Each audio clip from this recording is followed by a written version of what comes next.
গাজীপুরে নৃশংসভাবে একজন সাংবাদিক খুন হয়েছেন, আরেকজন আহত হয়েছেন। এই ঘটনার নেপথ্যের কারণ আপনি আপনি বের করেছেন এবং আপনি ইন্টারভিউ করেছেন গাজীপুরের পুলিশ কমিশনারের। আপনি এ বিষয়ে আর কি জানেন? আপনি আপনি আপনার কাছে জানতে চাই। সো জানার আগে কি আমি, আপনি যে ইন্টারভিউটা নিয়েছেন, আমি কি এটা একটু প্লে করব? জি জি, আমরা চাই আমাদের দর্শকদেরকে আগে আমরা একটু শোনাতে চাই যে গাজীপুরের হুম পুলিশ কমিশনার মিস্টার নাজমুল তিনি এই বিষয়ে কি হুম বলেছেন। আমরা সেটা একটু শুনে নিই, তারপর আলোচনায় ফিরে আসছি। জি। হ্যাঁ, আসসালামু আলাইকুম ভাই। এই যে গাজীপুরের এই ঘটনাটা একটু মানে জানতে চাই আপনার কাছে, এটা কি কোনো ক্লু বের করতে পেরেছেন? ওই যে আমি আপনার কাছে পাঠাইছি, ওই যে হয়েছে কি, ওই যে হানি ট্র্যাপে ওই একটা মেয়েকে দিয়ে হানি ট্র্যাপ করে, তো তার কারো কাছে টাকা পয়সা দেখলে তাকে মানে তার সাথে কথা বলে তারা হোটেল টোটেল নেওয়ার চেষ্টা করতো, নিয়ে তার কাছ থেকে সর্বোচ্চ নিয়ে যেত। এরকম একটা গ্রুপ কাজ করছিল বিভিন্ন জায়গায়। তো ওদের সাথে ওই মেয়ের সাথে আবার 5-7 জন ওই যে চাপাতি হাতে বিভিন্ন জায়গায় দূরে দূরে থাকে। তো এরকম একটা বাচ্চা নামে এক লোককে এরকম হানি ট্যাপে ফেলাইছে। বাচ্চা যখন বুঝে গেছে তখন মেয়ের সাথে হাতাহাতি মানে ধাক্কাধাক্কি করতেছিল। তখন ওই যে তার আগে থেকে উৎপাতা 5-7টা ছেলে পেলে আমরা চিহ্নিত করে ফেলছি, ওরা এসে ওই ওই ভদ্রলোককে কোপানো শুরু করে। তো অনেক লোকের মধ্যে ভদ্রলোক দৌড়ে যখন পালায় যাচ্ছিল, তখন ওই যে কোপানোর ছবির ভিডিও এই সাংবাদিক তুলছিল। তখন ওই যেহেতু সাংবাদিক তুলে ফেলছে, তাদেরকে চেড়ে ফেলছে, তখন এই সাংবাদিককে দৌড়ে গিয়ে কোপায় মেরে ফেলছে। এই ঘটনাটা। কিন্তু এই যে মানে অনেকে যে সোশ্যাল মিডিয়াতে বলতেছে যে এই তুহিনকে নাকি মারা হয়েছে ওই চাঁদাবাজির ঘটনা প্রকাশ করার কারণে, এগুলা সব মিথ্যে। আচ্ছা, এগুলা কোনো ভিত্তি নাই। আর আরেকটা যে ঘটনা ঘটলো যে আনোয়ার হোসেন সৌরভ, ওইটার কাহিনীটা কি? ওই আনোয়ার হোসেন সৌরভ অনেক মেয়ের সাথে সে মানে দৈহিক সম্পর্ক ছিল, অনেকগুলো ছবি আমার কাছে আপনাকে পাঠাই। তো ওই মেয়েদের জেয়ার হিসেবে তাকে মারধর করছে, পর পুলিশ উদ্ধার করে, খুব বেশি মারে নাই, পুলিশ উদ্ধার করে তাই প্রাথমিক চিকিৎসা নিয়ে চলে গেছে। এই ও আচ্ছা, সে অলরেডি চলে গেছে, সে হাসপাতালে নেই তাহলে? হাসপাতালে নেই। আচ্ছা, অথচ দেখেন অনেকে বলছে যে সে নাকি মারা গেছে, এরকম গুজবও আসছে। না না, তো আপনি দেখলেন যে এখানে গাজীপুরের যিনি পুলিশ কমিশনার নাজমুল করিম খান, তিনি স্পষ্ট করেই কিন্তু পুরো ঘটনাটা সম্পর্কে সবকিছু বললেন। কিন্তু আমরা সামাজিক যোগাযোগ মাধ্যমে কি দেখতে পেলাম? আমরা দেখতে পেলাম যে চরম মানে দায়িত্ব জ্ঞানহীন ভাবে মানুষ এটাকে ভিন্ন খাতে প্রবাহিত করার জন্য পোস্ট করছে। আমরা জানি যে আমাদের সামনে নির্বাচনের মাস, নির্বাচন আসছে, নির্বাচন হবে এই দেশে। তো এখন যে যেভাবে পারছে বিভ্রান্তি ছড়াচ্ছে। আর এক্ষেত্রে একটা সফট টার্গেট হয়ে গিয়েছে যে বিএনপি, যে বিএনপি কে এখন কিভাবে কালিমালিপ্ত করা যায়, বিএনপি কে কিভাবে চাঁদাবাজ দল হিসেবে প্রচার করা যায়। তো তারই অংশ হিসেবে আমরা দেখতে পেলাম যে অত্যন্ত ন্যাক্কারজনক ভাবে সার্জিস আলম এবং আপনি দেখেছেন চট্টগ্রামের যিনি বৈষম্য বিরোধী আন্দোলনের সমন্বয়ক ছিলেন বা যিনি এখন এনসিপির একজন নেতা, তালাত মাহমুদ রাফি, তারা কপি পেস্ট করে তারা ফেসবুকে প্রচার চালালো যে চাঁদাবাজির ঘটনায় বিএনপির লোকজন এই দুই সাংবাদিককে তারা একজনকে নিহত করেছেন, একজনকে আহত করেছেন। তো এখন কথা হচ্ছে এই যে তারা যে ফেসবুকে এরকম একটা পোস্ট করে দিলেন, পরবর্তী সময়ে কিন্তু তালাত মাহমুদ রাফি বুঝতে পারলেন যে এটা একটা গুজব ছিল, এটা ভুল তথ্য, তিনি তার ফেসবুক পোস্টটা ডিলিট করে দেন।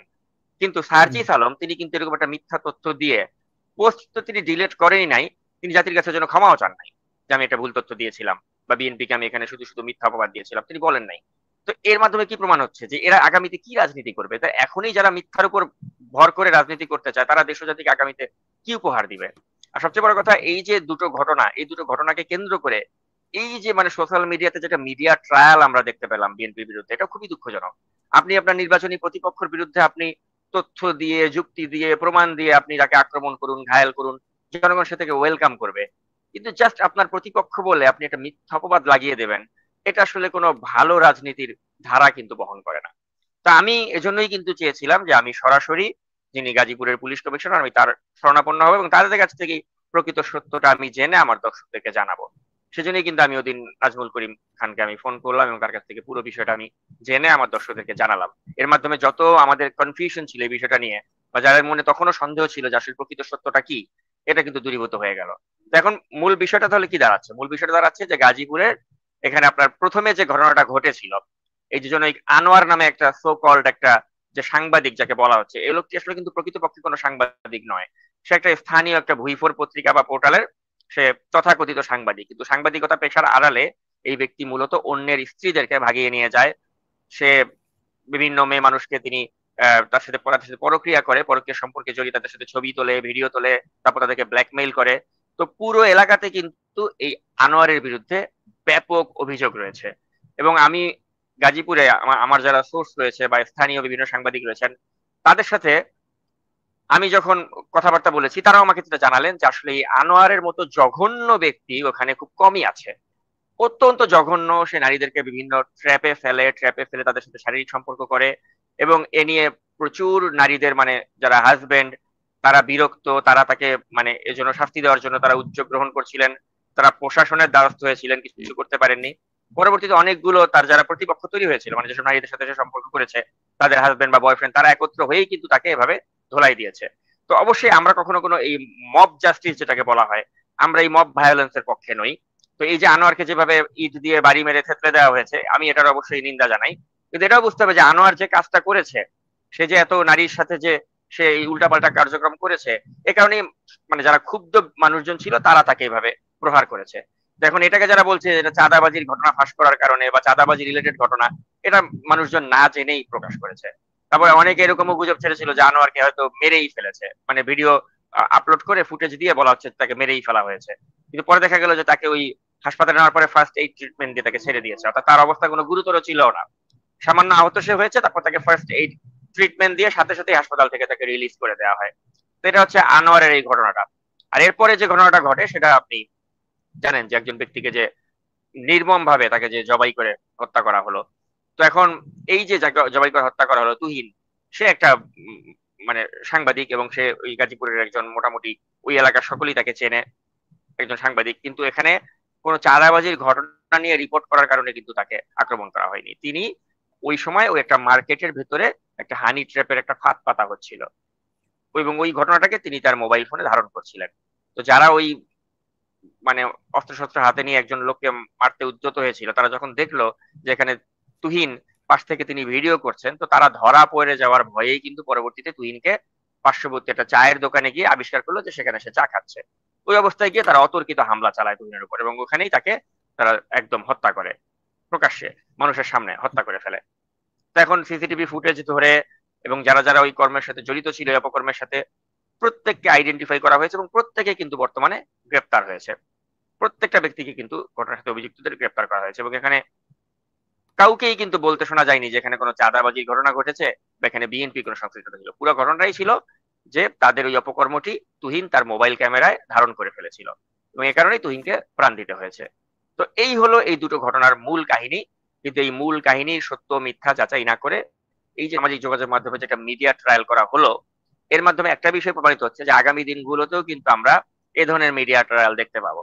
অর্থাৎ আপনি যেভাবে হোক বিএনপি কে কলঙ্কিত করা বা এই যে অপপ্রচারণ, এগুলো করে জাস্ট নিজেদের রাজনৈতিক একটা ফায়দা নেওয়ার চেষ্টা করছেন।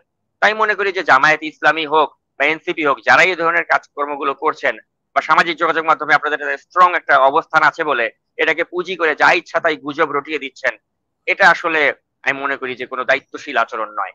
তা আমি আসলে এই মুহূর্তে সকলের কাছে দায়িত্বশীলতা মানে প্রত্যাশা করি। আগামী নির্বাচনকে সামনে রেখে যে যত দায়িত্বশীল আচরণ করতে পারবে, আমি মনে করি জনগণের কাছে সে তত বেশি শ্রদ্ধার পাত্র হবে। আর যারা এই ধরনের গুজব টুজব দিয়ে আপনি তো টেম্পোরারি গেইন করতে পারবেন, মানুষকে টেম্পোরারিলি আপনি বিভ্রান্ত করতে পারবেন, কিন্তু দিন শেষে যখন প্রকৃত সত্যটা সামনে আসবে তখন কিন্তু আপনার ক্রেডিবিলিটি বা বিশ্বাসযোগ্যতা প্রশ্নের মুখে পড়বে। যেভাবে এখন এই সার্জিস আলম, আপনি দেখেন যে তাকে ফেসবুকে মানুষ কিভাবে গালাগালি করছে। তো এই বিষয়গুলি আমি মনে করি তাদেরকে অনুধাবন করা উচিত। তবে আরেকটা জিনিস সাকিব, আমি এর সাথে বলতে চাই, আপনি একটা সত্য ঘটনা উদ্ঘাটন করলেন, কিন্তু দেখলাম এখানে অনেকে অনেক ধরনের মন্তব্য করলেন। আপনি দালালি করছেন, বিএনপির দালালি করছেন, এবং আমাদের পরিচিত একজন বিখ্যাত ইউটিউবার বা সোশ্যাল অ্যাক্টিভিস্ট, সেও বলল যে আপনি মোজাম্মেল বাবুর মতো আচরণ করছেন। আমি বুঝলাম না মোজাম্মেল বাবুর কি। মোজাম্মেল বাবু তো মানে ন্যাংটা হয়ে আওয়ামী লীগের দালালি করতো। সো সত্য কথা তো সে একটাও বলতো না, কিন্তু আপনি তো সত্য উদ্ঘাটন করেছেন। সো এই এখন আসলে ব্যাপারটা কি, যারা এই ধরনের কথাবার্তা বলে তারা আসলে মানে কোনটার সাথে কোনটা কম্পেয়ার করতে হবে এটারও তার কোনো কাজই তো সত্য উদ্ঘাটন করা। যেমন মোজাম্মেল বাবু ছিল আওয়ামী লীগের একটা বেনিফিশিয়ারি, ও কোনো সাংবাদিকই ছিল না। কিন্তু হাসিনার আমলে সে একটা টেলিভিশন চ্যানেলের মালিক বনে যায়, 71 টিভির সে ছিল একটা শেয়ার হোল্ডার। তো এখন কথা হচ্ছে যে মোজাম্মেল বাবুরা আওয়ামী লীগের চাটুকারিতা কেন করবে না? কারণ তারা আওয়ামী লীগের দ্বারা বেনিফিশিয়ারি, আওয়ামী লীগের দ্বারা একটা টিভি চ্যানেলের মালিক হয়ে গিয়েছে, তারা এই জন্য আওয়ামী লীগের কাছে দায়বদ্ধ। কিন্তু আমি বা আপনি তো বিএনপির কাছে দায়বদ্ধ নই, কারণ আমরা বিএনপির থেকে কোনো সুযোগ সুবিধা নেইনি, বিএনপি কোনো রাষ্ট্রীয় ক্ষমতায় আসেও নাই, অর্থাৎ বিএনপির কাছ থেকে সুযোগ নেওয়ার তো প্রশ্নই ওঠে না। আর বিএনপি ক্ষমতায় আসলে যদি কখনো যদি বিএনপি ক্ষমতায় আসে এবং তারপর যদি বিএনপির কাছে গিয়ে আমি বা আপনি একটা টেলিভিশন চ্যানেলের লাইসেন্স নেই, একটা পত্রিকার লাইসেন্স নেই বিএনপি সরকারের থেকে, তাদের থেকে যদি কোনো সুযোগ সুবিধা নিয়ে তাদের পক্ষে কথা বলি, তখন এ ধরনের কথা বললে কিন্তু মানায়।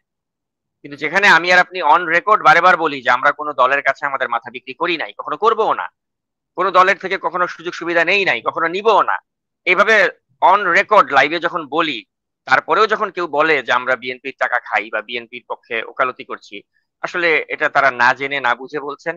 প্রকৃত সত্য হচ্ছে আমরা যেটা সত্য সেটা সত্যটা সত্য বলবো। এখন সেটা বিএনপির পক্ষে গেল না কার পক্ষে গেল সেটা আসলে দেখার আমাদের উচিত নয়, আমরা প্রকৃত সত্যটাই তুলে ধরবো। অনেক ধন্যবাদ।